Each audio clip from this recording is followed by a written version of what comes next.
tuende kwa hatua nyingine. Kama kuna mtu mwenye swali nimkaribishe hapa. Kama kuna mtu mwenye swali nimkaribishe.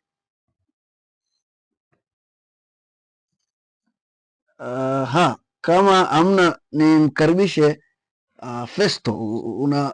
Unazungumzia nini kuhusu kwa nini tunaamini Biblia ni neno la Mungu? Tumeona watumishi wa Mungu wamezungumza, tukianza na Liston, lakini tukaona Charles na yeye ameshikilia pale na akazungumzia kuhusu habari ya 2 Timothy 3:16, lakini 2 Peter 1 kuanzia 20 kwenda 21. So sijui Festo unazungumzia nini hapo? Kwa nini tunaamini Biblia ni neno la Mungu?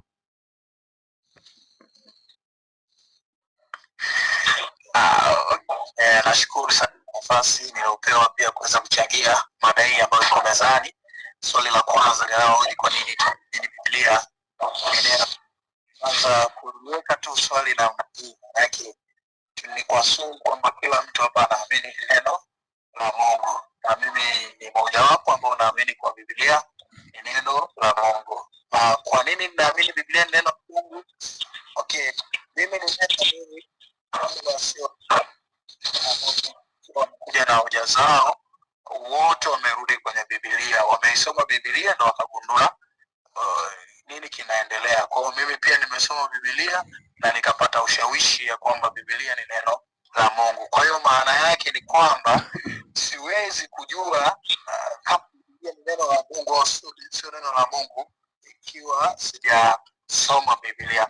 Kwa hiyo sasa mtazamo wangu au msimamo wangu unatokana na Biblia yenyewe, kile ambacho inaniambia au inanieleza kama nini. Sasa nikirudi kwenye maandiko ambayo pia yamewekwa kama maandiko ya mwongozo katika Timotheo wa pili mlango ule wa 3 mstari ule wa 16 na wa 17, sana mstari wa 16 katika kitabu cha Timotheo wa pili, ambacho kinatuambia ukisoma kwenye Biblia ya lugha ya Kiingereza kwamba tafsiri moja kwa moja kila andiko ni pumzi ya Mungu, na tafsiri ya neno pumzi katika lugha ya Kiyunani, lugha ya asili, ikitafsiriwa kwenye Kiingereza ni inspiration, na inspiration maana yake ni breathe out. Sasa kama Biblia yenyewe inasema kila andiko ambalo liko katika Biblia ni pumzi ya Mungu, ni breathe out.